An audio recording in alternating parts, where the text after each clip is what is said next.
Undangan itu datang tanpa nama pengirim, hanya alamat sebuah kampung yang bahkan tidak ada di peta. Aku datang pada malam pertama sebagai tamu, malam kedua sebagai orang asing, dan di malam ketujuh mereka bilang aku bukan lagi orang yang sama. Ini adalah kisah tentang sebuah kampung yang hanya bisa dikunjungi 7 malam, dan tidak semua orang diizinkan pulang. Senja selalu datang dengan cara yang sama, pelan, tenang, dan seringkali membawa ingatan yang seharusnya sudah lama terkubur. Sore itu, aku baru saja menutup pintu rumah kontrakan kecilku. Udara terasa lebih dingin dari biasanya, meski matahari belum sepenuhnya tenggelam. Langit berwarna jingga pucat, seperti kain lama yang mulai pudar. Aku tidak sedang menunggu siapapun, tapi tepat saat aku menoleh ke arah pagar, aku melihat sebuah amplop coklat tergeletak di lantai teras. Tidak ada suara langkah, tidak ada motor lewat, dan tidak ada siapapun di sekitar rumah. Amplop itu tampak tua, sedikit kusam, seperti sudah lama disimpan di tempat yang lembab. Aku mengambilnya, merasakan teksturnya yang kasar di ujung jari. Tidak ada perangko, tidak ada cap pos, hanya namaku. Namaku ditulis tangan, lengkap, tanpa salah satu huruf pun. Tulisan itu rapi, tapi terasa terlalu tenang. Seolah penulisnya tidak terburu-buru dan sangat yakin surat itu akan sampai. Aku berdiri beberapa detik di teras, menimbang apakah surat itu pantas dibuka sekarang atau nanti saja. Entah kenapa, ada perasaan tidak nyaman yang pelan-pelan naik dari dada. Akhirnya, aku masuk ke dalam rumah dan menutup pintu. Aku duduk di kursi kayu dekat jendela, tempat aku biasa minum kopi setiap sore. Senja di luar makin redup. Bayangan pepohonan memanjang ke arah rumah. Perlahan, aku membuka amplop itu. Di dalamnya hanya ada selembar kertas putih. Dilipat rapi, tidak ada hiasan apapun. Bahkan tidak ada logo. Aku membaca isinya dalam diam. Undangan kenduri. Dengan hormat, kami mengundang saudara untuk hadir di kampung Sukasenja. Waktu 7 malam berturut-turut. Datanglah sebelum matahari tenggelam. Pulanglah setelah malam ketujuh selesai. Datanglah 7 malam, pulanglah 1 kali. Tertanda yang menunggu. Aku menghela nafas pelan. Kampung Sukasenja. Aku tidak pernah mendengar nama itu. Dan yang membuat tengkukku meremang bukan hanya isi suratnya, melainkan tidak adanya alamat, tidak ada nama kecamatan, tidak ada kabupaten, tidak ada petunjuk apapun. Hanya 1 kalimat tambahan, ditulis lebih kecil di bagian bawah. Urusan lama ayahmu belum selesai.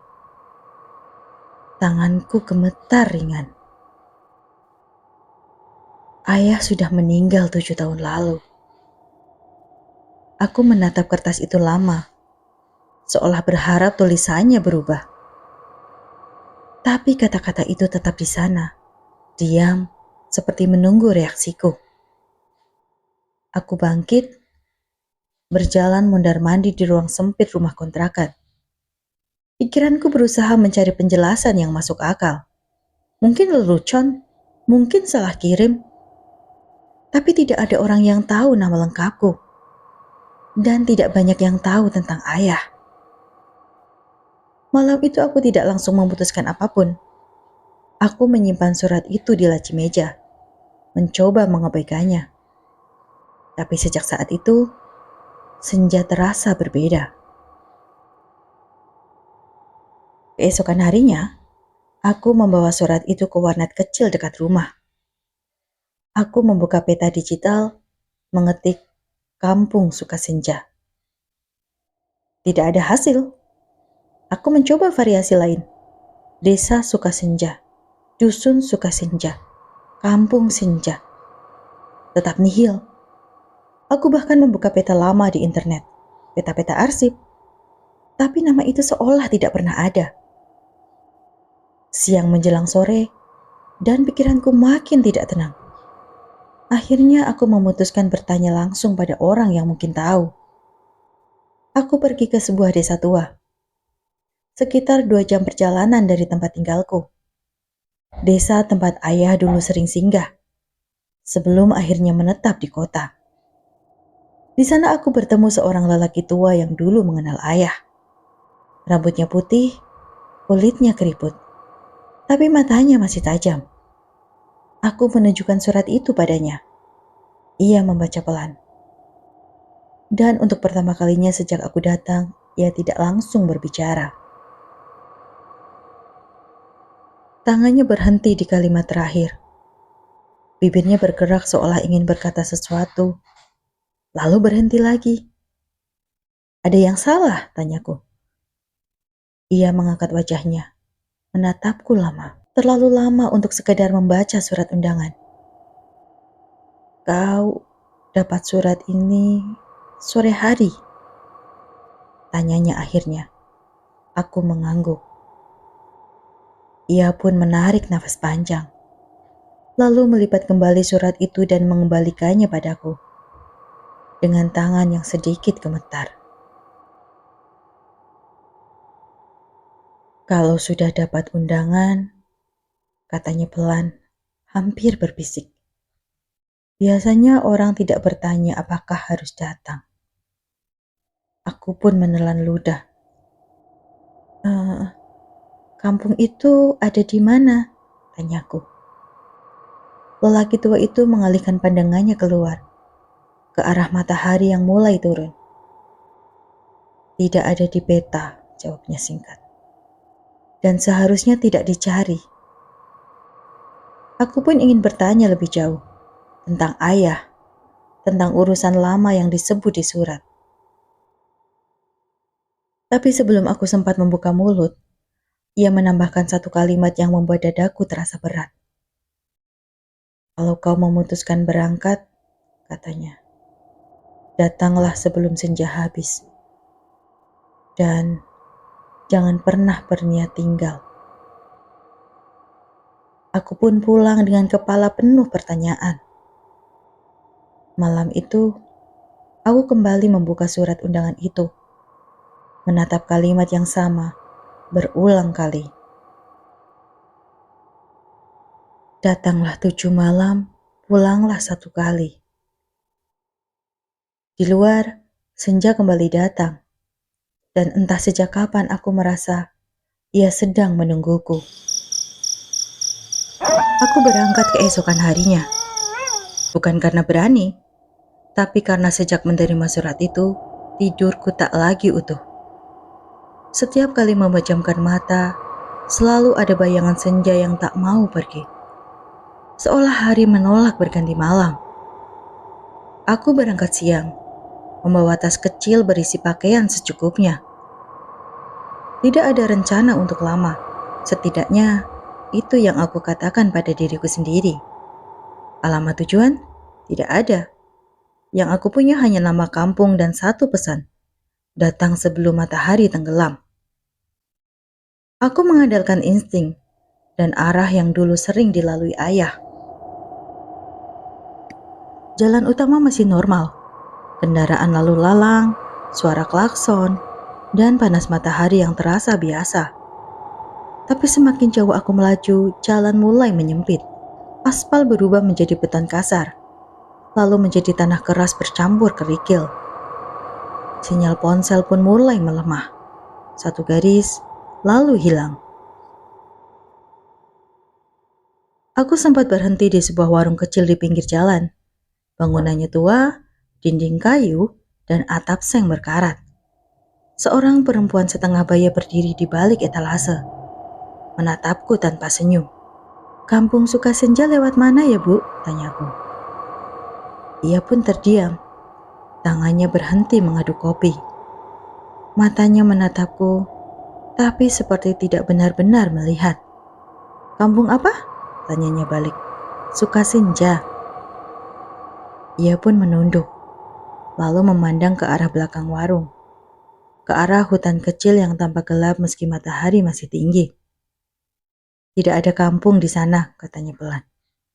Aku hendak menjelaskan lagi, tapi sebelum sempat bicara, seorang lelaki tua yang duduk di bangku kayu dekat warung berdiri. "Kalau sudah dapat undangan," katanya tanpa menatapku, "jalan akan membuka sendiri." Perempuan itu langsung menoleh tajam ke arahnya. "Sudah," katanya cepat, seperti ingin menghentikan pembicaraan. "Tidak usah diteruskan." Aku membayar minumanku dan pergi. Perasaan di dada makin tidak enak. Beberapa ratus meter setelah warung itu, jalan bercabang 3. Tidak ada rambu. Aku pun mulai ragu. Aku mematikan mesin sebentar, mencoba membuka peta digital. Layar ponsel menyala, tapi peta tidak memuat apapun selain garis abu-abu kosong. Lalu tanpa aku sentuh, layar peta bergerak sendiri. Sebuah garis tipis muncul, mengarah ke jalan paling kiri. Tidak ada nama jalan, tidak ada keterangan, hanya garis. Aku menatap layar itu lama. Akhirnya, aku mengikuti garis tersebut. Jalan kiri itu lebih sempit. Pepohonan mulai rapat. Cahaya matahari tertahan daun-daun besar, membuat suasana terasa lebih sore dari seharusnya. Udara pun berubah, lebih dingin, lebih lembab. Aku mulai mencium bau tanah basah dan daun tua, meski sudah lama tidak hujan. Setelah sekitar 15 menit, aku melihat sesuatu yang membuatku mengerem pelan. Di kejauhan, berdiri sebuah gapura kayu tua. Tidak ada tulisan, tidak ada cat. Hanya 2 tiang kayu yang sudah menghitam dimakan usia, dan 1 balok melintang di atasnya. Di bawah gapura itu, jalan berubah lagi. Dari tanah menjadi jalan batu yang disusun rapi. Aku melewati gapura itu. Begitu roda belakang motorku melewati batasnya, jam di ponselku mati. Bukan kehabisan baterai, layarnya masih menyala, tapi waktu berhenti di angka 17.41. Aku melanjutkan perjalanan dengan perasaan yang berat. Tak lama kemudian, aku melihat rumah-rumah. Rumah kayu panggung, berjajar dengan rapi. Tidak ada pagar, tidak ada suara televisi, tidak ada anak-anak bermain. Lampu-lampu minyak sudah dinyalakan. Padahal matahari belum benar-benar tenggelam. Aku berhenti di tengah kampung. Tidak ada papan nama. Tidak ada tanda apapun yang menyebut tempat itu bernama Kampung Sukasenja. Namun entah kenapa, aku tahu aku sudah sampai. Seorang lelaki tua berdiri di depan rumah paling besar. Rambutnya putih seluruhnya. Wajahnya keriput, tapi tubuhnya tegap. "Kami sudah menunggu," katanya. Bukan menyambut, bukan selamat datang. Menunggu. Aku pun menelan ludah. "Ini Kampung Sukasenja?" tanyaku. Ia pun mengangguk dengan perlahan. "Matahari belum tenggelam," katanya. "Kau datang tepat waktu." Beberapa orang lain keluar dari rumah masing-masing. Mereka berdiri agak jauh, mengamati. Wajah-wajah tua, hampir semuanya tua. Aku mencari satu wajah anak-anak, tapi tidak ada. "Barang bawaanmu tidak banyak," kata lelaki tua itu lagi. "Aku tidak berniat lama," jawabku. Ia pun tersenyum tipis. Senyum yang tidak sampai ke mata. Tidak ada yang berniat lama, katanya pelan. Silahkan masuk. Malam pertama akan segera dimulai. Aku melangkah masuk ke kampung itu, dengan perasaan seperti melangkah ke dalam senja yang tak pernah selesai. Di belakangku, tanpa suara, jalan yang kulewati perlahan menghilang di balik kabut tipis. Dan untuk pertama kalinya sejak aku tiba, aku sadar satu hal. Aku tidak melihat satupun orang datang ke kampung ini. Yang kulihat hanya mereka yang sudah lama tinggal. Rumah tempatku menginap berada di ujung kampung. Rumah panggung kayu, sederhana tapi bersih. Lampu minyak tergantung di depan pintu. Apinya kecil dan nyaris tak bergerak. Seolah angin pun enggan singgah di tempat itu. Lelaki tua yang menyambutku tadi mengantarku sampai depan tangga. Kau tinggal di sini, katanya. Jangan keluar rumah setelah matahari tenggelam, kecuali kami memanggil. Aku mengangguk. Ada aturan lain? Tanyaku. Ia pun menatapku sebentar, lalu berkata pelan, seperti membaca sesuatu yang sudah dihafalnya sejak lama. Jangan menolak jamuan. Jangan menyebut nama orang yang tidak hadir. Dan jangan bertanya tentang yang sudah lama tinggal. Aku ingin bertanya apa maksudnya, tapi ia sudah berbalik pergi. Langkahnya pelan, nyaris tanpa suara. Aku naik ke rumah itu sendirian. Di dalam hanya ada satu ruangan. Tikar pandan dikelar rapi, sebuah meja kecil di sudut, dengan kendi air dan gelas tanah liat. Tidak ada cermin, tidak ada jam. Aku duduk, menenangkan napas. Di luar, langit berubah warna, jingga meredup menjadi abu-abu. Lalu gelap datang perlahan, tanpa benar-benar menjadi malam. Lampu-lampu minyak di kampung menyala serempak. Tak lama kemudian, terdengar suara kentongan. 3 kali, jaraknya teratur. Aku keluar rumah. Di tengah kampung, sebuah lapangan kecil diterangi beberapa lampu minyak besar. Tikar-tikar sudah digelar membentuk lingkaran. Di tengahnya makanan tersaji rapi. Nasi, lauk pauk, sayur, dan jajanan tradisional. Kenduri. Orang-orang duduk melingkar. Aku menghitung cepat. Sekitar 20 orang. Hampir semuanya tua. Wajah-wajah mereka tenang, datar, seperti sedang menghadiri acara yang sudah terlalu sering diulang. Tidak ada suara obrolan. Aku duduk di tempat yang disediakan, tepat di antara 2 orang yang tidak saling menatap. Seorang perempuan tua menuangkan air ke gelasku. Silahkan, katanya singkat. Aku pun mengucapkan terima kasih, lalu memperhatikan sekeliling. Tidak ada anak-anak, tidak ada orang muda, dan yang paling aneh, tidak ada suara alam. Tidak ada jangkrik, tidak ada katak, bahkan angin pun seperti berhenti. Kentongan kembali dipukul 1 kali.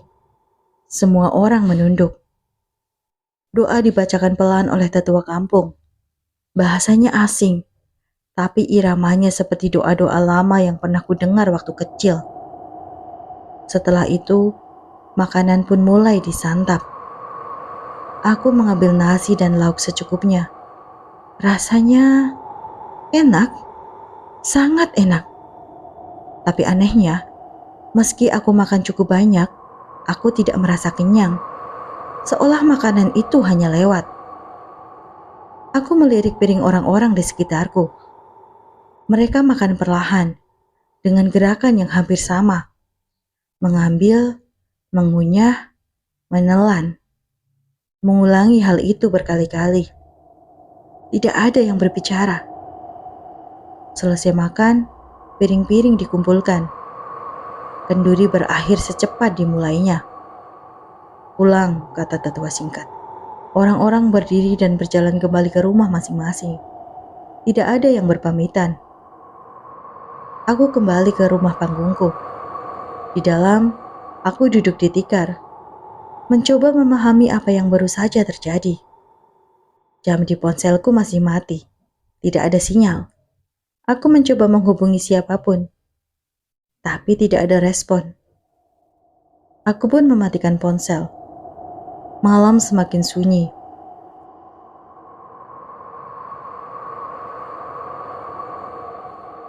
Saat aku mulai berbaring, suara itu muncul.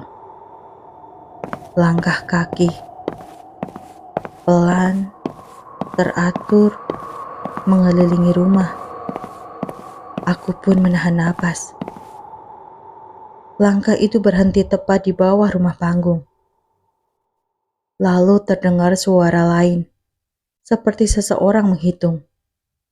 1, 2, 3. Aku pun menutup mata. Suara itu tidak keras, tapi jelas, dan berasal dari bawah lantai kayu tempatku berbaring. Aku ingin bergerak, tapi tubuhku terasa berat. Seolah tikar pandan itu menahanku. Hitungan berhenti di angka 7, lalu hening. Aku tidak tahu kapan akhirnya tertidur. Aku terbangun saat cahaya redup masuk dari sela dinding kayu. Senja lagi. Aku bangkit, menengok keluar jendela kecil. Kampung itu sama seperti kemarin. Tenang, diam. Aku turun dari rumah dan berjalan pelan menuju lapangan kenduri. Beberapa orang sudah duduk di sana, tapi ada yang berbeda. Aku menghitung ulang. Orang-orangnya lebih sedikit. 2 orang yang duduk di dekatku semalam tidak ada. Aku mencari wajah mereka. Tidak ketemu. "Permisi," kataku pada perempuan tua yang menuangkan air kemarin. "2 orang itu kemana?" Ia pun menatapku lama. Matanya kosong, tapi tidak marah. "Mereka sudah selesai," jawabnya singkat. "Selesai apa?" tanyaku.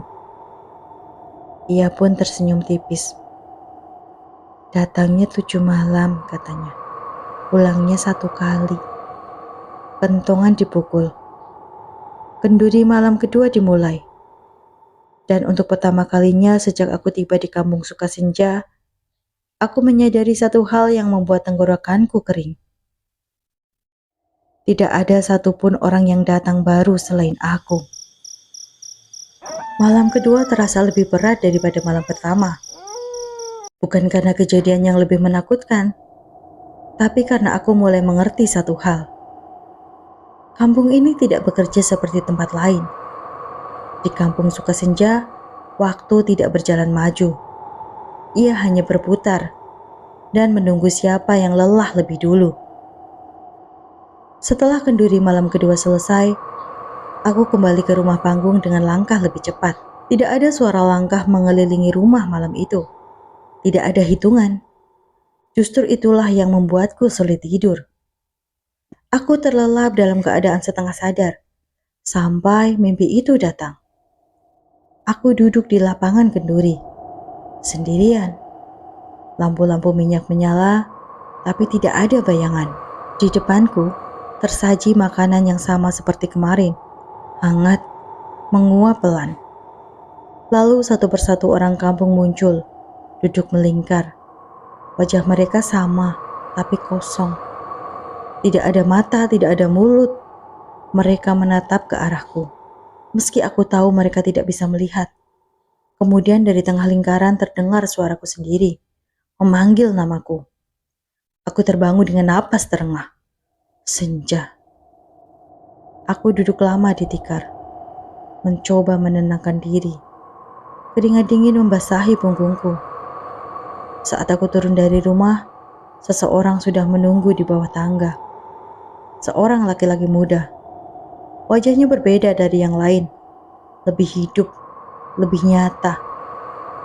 Kau jangan kaget, katanya cepat, seperti takut didengar orang lain. Namaku Raka. Aku menatapnya waspada. Kau orang baru, tanyaku. Ia menggeleng. Sudah lama, jawabnya. Tapi belum selesai. Ia melirik ke arah rumah-rumah lain, lalu mendekat. Malam ini akan ada aturan baru, katanya pelan. Kalau kau mau bertahan sampai malam ke-7, dengarlah baik-baik. Aku menghela nafas. Jangan menyebut namamu sendiri, lanjutnya, dalam kondisi apapun. Kenapa? Karena kalau kau menyebutnya, katanya lirih, yang lain akan tahu. Kau masih milikmu sendiri. Aku tidak sepenuhnya mengerti, tapi kata-katanya membuat tenggorokanku kering. Kentongan dipukul. Kami berpisah tanpa pamit. Malam ketiga dimulai. Kenduri malam ini terasa lebih sunyi. Orang-orang yang duduk melingkar semakin sedikit. Kursi kosong mulai terlihat jelas. Lampu minyak tampak lebih redup. Aku duduk, menunduk, mencoba tidak menatap siapapun terlalu lama. Di tengah kenduri, aku mendengar sesuatu. Bisikan. Pelan. Dari arah hutan di belakang lapangan. Memanggil namaku. Suaranya sangat mirip dengan suara ayah. Aku hampir menjawab. Tanganku mengepal di bawah tikar. Larangan itu terngiang kembali. Aku menunduk lebih dalam. Bisikan itu semakin dekat, seolah ada yang berdiri tepat di belakangku. Aku bisa merasakan napas dingin di tengkukku. Jawab, bisik suara itu. Hanya namamu. Kentongan dipukul keras. Bisikan itu lenyap seketika. Kenduri selesai. Aku kembali ke rumah dengan langkah gemetar. Malam itu aku tidak tidur. Aku duduk bersandar di dinding kayu, menunggu suara apapun. Tapi yang datang justru keheningan yang terlalu rapi. Pagi tidak pernah datang. Hanya senja, lalu senja lagi. Hari keempat, aku mencari Raka, tapi tidak menemukannya. Saat aku bertanya pada seorang perempuan tua, ia hanya menggeleng pelan. Tidak ada orang bernama itu, katanya. Aku bicara dengannya kemarin. Ia tersenyum samar. Yang belum selesai, katanya. Sering mengaku masih ada. Malam keempat adalah malam teraneh. Saat kenduri berlangsung, aku merasakan ada yang berbeda di hadapanku. Aku mengangkat kepalaku pelan. Di seberang lingkaran, aku melihat diriku sendiri. Duduk diam, mengenakan pakaian yang sama. Wajahnya pucat, matanya cekung. Ia menatapku tanpa berkedip. Aku ingin berpaling tapi tubuhku kaku. Ia tersenyum tipis, lalu mengangguk. Seolah berkata, sebentar lagi. Aku pun menutup mata. Saat kubuka kembali, kursi itu kosong. Tidak ada yang bereaksi, tidak ada yang tampak heran. Seolah yang kulihat adalah hal biasa di kampung ini. Setelah kenduri, tetua kampung menghampiriku. Kau bertahan sampai malam keempat, katanya. Tidak banyak yang sanggup. Apa yang sebenarnya terjadi di sini? Tanyaku, suaraku bergetar. Ia menatapku ke arah senja yang menggantung di langit. Ini tempat menunggu, jawabnya. Bagi yang tidak pulang, dan bagi yang belum rela pergi. Ia melangkah pergi, lalu berhenti sejenak. Oh iya, katanya tanpa menoleh. Mulai besok, jangan mengambil apapun, meski itu milikmu sendiri. Aku berdiri sendirian di lapangan kenduri, dan untuk pertama kalinya aku bertanya pada diriku sendiri. Apakah aku masih sepenuhnya milikku? Atau sudah mulai menjadi milik kampung Sukasenja? Malam kelima terasa berbeda sejak awal. Bukan karena ada kejadian aneh, tapi karena aku sudah tidak lagi merasa seperti tamu. Langkahku di kampung ini terlalu hafal. Nafasku terlalu selaras dengan udara senja yang menggantung. Seolah tubuhku mulai menyesuaikan diri. Aku terbangun dari dudukku di tikar rumah panggung tanpa ingat kapan tertidur. Lampu minyak masih menyala. Apinya tetap kecil, tak pernah padam, tak pernah membesar. Aku turun dari rumah dan berjalan pelan menuju lapangan sebelum kentongan dipukul. Untuk pertama kalinya, aku melanggar kebiasaan. Aku ingin tahu. Di sisi lapangan, di balik pohon besar yang batangnya dililit kain hitam, aku melihat bangunan kecil. Gudang tua, pintu kayunya miring, hampir lepas dari engsel. Aku ragu sejenak, lalu masuk. Di dalam, bau tanah tua dan kayu lapuk bercampur. Sebuah lampu minyak tergantung, menyala dengan redup. Di dinding, tergantung lembaran-lembaran kertas tua, dipaku sembarangan. Catatan, nama-nama, tanggal. Aku mendekat dan membaca satu persatu. Nama-nama itu bukan asing. Beberapa terasa familiar. Seperti pernah disebut ayah saat aku kecil. Nama orang-orang yang pernah singgah. Yang tidak kembali. Lalu aku melihat satu nama. Nama ayahku. Tanganku pun bergetar. Di samping namanya tertulis, belum selesai. Di bawahnya ditambahkan satu baris dengan tinta lebih baru. Pengganti, anak laki-laki. Aku menutup mulutku sendiri, menahan suara yang hampir keluar. Di belakangku terdengar langkah kaki. Aku berbalik. Tetua kampung berdiri di ambang pintu. Wajahnya tenang, seolah aku hanya sedang melihat pemandangan biasa. Kau menemukannya, katanya. Ayahku, suaraku serak. Apa yang ayahku lakukan di sini? Tetua itu masuk, berdiri di sampingku. Dulu, katanya pelan. Ayahmu datang seperti kau, dengan undangan, dengan rasa penasaran. Ia menatap daftar nama itu. Kampung ini bukan tempat tinggal, lanjutnya. Ini tempat menunggu. Jiwa-jiwa yang terikat janji, sumpah, atau dosa yang tidak selesai. Ayahku orang baik, kataku cepat. Tetua itu mengangguk. Justru itu, katanya. Orang baik sering lupa menutup urusan. Aku menggeleng. Lalu kenapa aku? Karena janji harus dibayar. Dan yang meninggal sering meninggalkan tagihan. Kentongan dipukul keras. Waktunya kenduri, katanya. Malam kelima. Aku keluar dari gudang dengan kepala penuh. Duduk di lingkaran kenduri terasa seperti duduk di pengadilan yang sunyi. Malam ini, kursi kosong hanya tersisa 2. Aku duduk, makanan disajikan. Aku tidak menyentuh apapun. Di seberang lingkaran, seseorang duduk. Aku mengenalnya, Raka. Ia menatapku dengan wajah lebih pucat dari sebelumnya. Kau tahu sekarang, katanya tanpa suara. Bibirnya tidak bergerak, tapi aku mendengarnya di kepalaku. Aku menelan ludah. Aku juga anak pengganti, katanya lagi. Sudah 6 malam. Aku ingin bertanya, tapi kentongan dipukul. Doa dibacakan.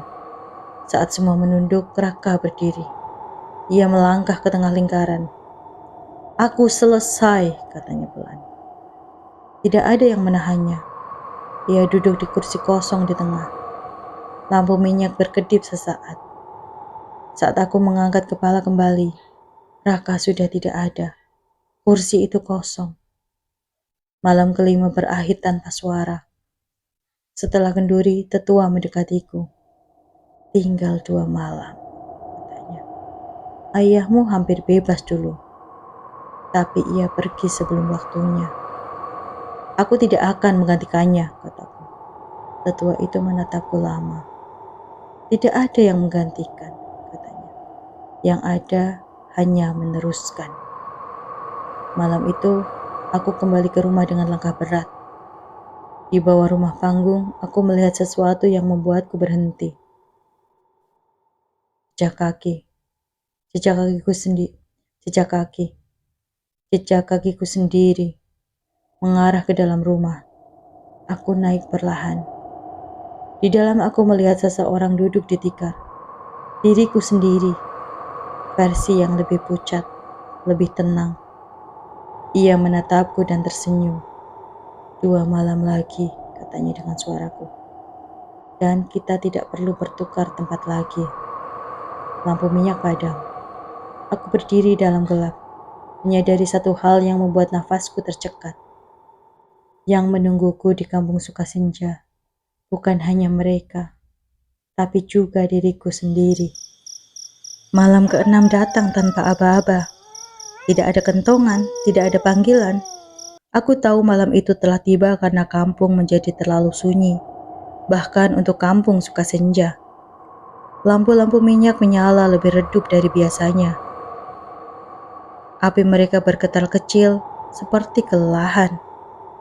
Udara terasa berat, menekan dada setiap kali aku menarik nafas. Aku duduk di dalam rumah panggung, menatap lantai kayu yang mulai menghitam. Bayangan kakiku tampak ganda di cahaya lampu. Bayangan kakiku tampak ganda di cahaya lampu. Aku tidak sendirian. Aku tidak akan keluar malam ini, kataku pelan. Entah pada siapa. Dari sudut ruangan, terdengar suara kursi digeser. Ia ada di sana, diriku yang lain. Ia duduk bersila, tenang, seperti sudah lama menunggu aku bicara. Kau selalu bilang begitu, katanya lembut. Tapi kau tetap keluar. Aku mengepalkan tangan. Aku bukan ayahku. Ia tersenyum tipis. Tidak, katanya. Kau lebih cocok. Aku berdiri. Aku tidak akan duduk di kursi itu. Ia mengangguk pelan, seolah memahami. Lalu berkata sesuatu yang membuat lututku melemas. Kursi itu sudah menunggumu sejak sebelum kau lahir. Kentongan dipukul 1 kali. Berat. Dalam. Aku terdiam. Kalau kau tidak datang, katanya sambil berdiri, aku yang akan pergi. Aku menatapnya tajam. Pergi kemana? Ia mendekat. Wajahnya kini sangat dekat dengan wajahku. Tidak ada bau, tidak ada napas. Ke tempatmu, katanya pelan. Kentongan dipukul lagi. Aku tidak punya pilihan. Aku melangkah keluar rumah. Lapangan kenduri tampak lebih kecil malam itu. Lingkaran tikar menyempit. Orang-orang yang duduk melingkar tinggal sedikit. Wajah-wajah mereka semakin kabur, seperti mulai kehilangan bentuk. Kursi di tengah lapangan kini jelas terlihat, kosong, menunggu. Aku duduk di tempatku seperti malam-malam sebelumnya. Makanan disajikan, tapi tidak ada yang menyentuhnya. Tetua kampung berdiri. Malam ke-6, katanya.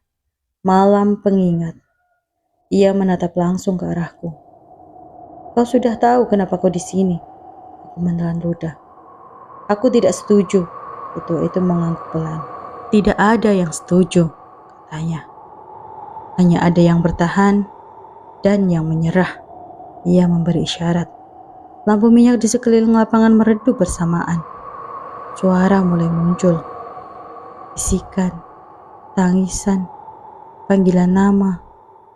Namaku datang dari segala arah. Aku menutup telinga, tapi suara itu tidak lewat telinga. Ia muncul di kepala, di dada, di ingatan. Aku melihat kilasan masa kecil. Ayah duduk di teras menatap senja. Ayah menerima surat, ayah pergi, ayah pulang. Tapi tidak pernah benar-benar ada. Ayahmu ingin pulang, kata tetua. Tapi ia meninggalkan separuh dirinya di sini. Dan sekarang, tanyaku. Sekarang kampung ini menagih sisanya. Aku menggeleng. Aku bukan jaminan. Tetua itu tersenyum. Dulu ayahmu berkata hal yang sama. Diriku yang lain berdiri dari belakang lingkaran. Semua mata yang masih tersisa menatapnya. Ia berjalan menuju kursi tengah lalu berhenti. Kau masih punya satu kesempatan, katanya padaku. Malam ketujuh. Apa maksudmu? Ia menoleh. Kalau kau duduk di kursi itu besok, katanya, aku selesai. Kampung ini tidak lagi memanggilmu. Dan kalau aku tidak duduk, ia tersenyum lebih lebar. Maka aku yang pulang ke duniamu, katanya, menggantikanmu sepenuhnya. Lampu minyak kembali menyala normal. Kenduri berakhir tanpa aba-aba. Orang-orang berdiri, berjalan pergi, menyisakan aku dan kursi kosong di tengah lapangan. Aku berdiri lama di sana, menatap kursi itu. Untuk pertama kalinya sejak tiba di kampung Sukasenja, aku benar-benar takut. Bukan pada hantu, bukan pada kutukan, tapi pada kemungkinan bahwa pulang bukan berarti aku yang kembali. Aku kembali ke rumah dengan langkah guntai. Di tangga, tetua kampung menungguku. Besok malam, katanya, kau akan diberi kenang-kenangan. Apa itu, tanyaku. Ia menatap senja yang tak pernah pergi. Sesuatu yang memastikan, katanya. Kau selalu diingat, dimanapun kau berada. Malam itu, aku duduk sendirian dalam gelap, menunggu malam ketujuh, menunggu keputusan yang tidak pernah ingin kubuat. Dan di sudut ruangan, aku bisa merasakan diriku yang lain, tersenyum dengan puas. Malam ketujuh datang lebih cepat dari yang kuduga. Aku tidak tidur, aku hanya duduk menatap pintu rumah panggung yang terbuka sedikit, menunggu sesuatu yang pasti datang. Dan benar saja, kentongan dipukul 7 kali, tidak teratur, tidak sama jaraknya. Seolah setiap pukulan mewakili satu malam yang telah kulewati. Aku berdiri perlahan dan melangkah keluar. Kampung Sukasenja tampak berbeda malam itu. Lampu minyak menyala lebih terang, tapi cahayanya terasa lebih dingin. Udara begitu sunyi sampai suara langkah kakiku sendiri terdengar asing. Lapangan kenduri sudah siap. Lingkaran tikar tersusun rapi. Orang-orang duduk melingkar. Jumlahnya kini genap 7 orang. Tidak termasuk aku dan tetua kampung. Kursi di tengah lapangan masih ada. Kosong. Menungguku. Aku duduk di tempatku. Tetua kampung berdiri membawa sebuah bungkusan kecil. Dibungkus kain lusuh berwarna coklat kehitaman. Ikatannya dari tali serat tua. Ini malam terakhirmu, katanya. Aku mengangguk. Duduk atau pulang, lanjutnya. Dua-duanya sah, dua-duanya berbayar. Ia meletakkan bungkusan itu di hadapanku. Kenang-kenangan, katanya. Jika kau memilih pulang. Aku menatap bungkusan itu lama. Dari dekat, aku mencium bau tanah dan sesuatu yang lebih tua dari sekedar tanah. Apa isinya? Tanyaku. Tetua kampung tersenyum tipis. Bagianmu, jawabnya. Aku melirik ke kursi tengah. Di sana berdiri diriku yang lain. Wajahnya kini tenang, tidak pucat, tidak marah. Hanya sebentar, katanya lembut. Duduklah, kau akan lelah melawan. Aku berdiri. Tanganku gemetar saat mengambil bungkusan itu. Aku tidak akan duduk, kataku pelan. Ayahku mungkin meninggalkan urusan, tapi aku tidak akan meneruskannya. Tetua kampung menatapku lama. Kalau begitu, katanya, pulanglah. Tapi ingat, yang pulang tidak pernah sepenuhnya pergi dari sini. Aku berbalik. Langkah pertamaku terasa berat. Langkah kedua lebih ringan. Langkah ketiga hampir seperti mimpi. Aku tidak menoleh ke belakang. Aku tidak mendengar apapun saat melangkah melewati batas kampung. Tidak ada teriakan, tidak ada panggilan, tidak ada kentongan. Hanya senja yang perlahan berubah menjadi malam biasa. Aku terbangun di pinggir jalan tanah. Motorku terparkir rapi di sampingku. Ponselku menyala. Jam menunjukkan waktu berjalan normal. Pulang, benar-benar pulang. Hari-hari berlalu. Hidup kembali seperti sebelumnya. Aku kembali bekerja, kembali menyapa orang-orang, kembali menjalani pagi dan malam seperti manusia lain. Tapi senja tidak pernah sama lagi. Setiap kali matahari turun, aku mencium bau kenduri. Kadang di sudut mata, aku melihat lampu minyak menyala pelan. Kadang aku merasa sedang dihitung, 1 sampai 7. Aku tidak pernah membuka bungkusan itu. Sampai suatu sore, aku menemukannya di meja ruang tamu. Terbuka. Di dalamnya, tanah kering dan secari kertas tua. Tulisan tangan yang kukenal. Tulisan ayah. Aku pulang, tapi tidak sepenuhnya. Malam itu, di depan pintu rumahku, tergeletak sebuah amplop coklat, kusam, tanpa perangko, tanpa pengirim. Hanya satu kalimat tertulis di depannya, undangan kenduri. Dan di bawahnya dengan tulisan yang lebih rapi, lebih tenang. Datanglah 7 malam, pulanglah 1 kali. Aku menutup pintu perlahan, karena aku tahu sekarang, kampung Sukasenja tidak ada di peta. Tapi ia tahu persis di mana aku tinggal. Selesai.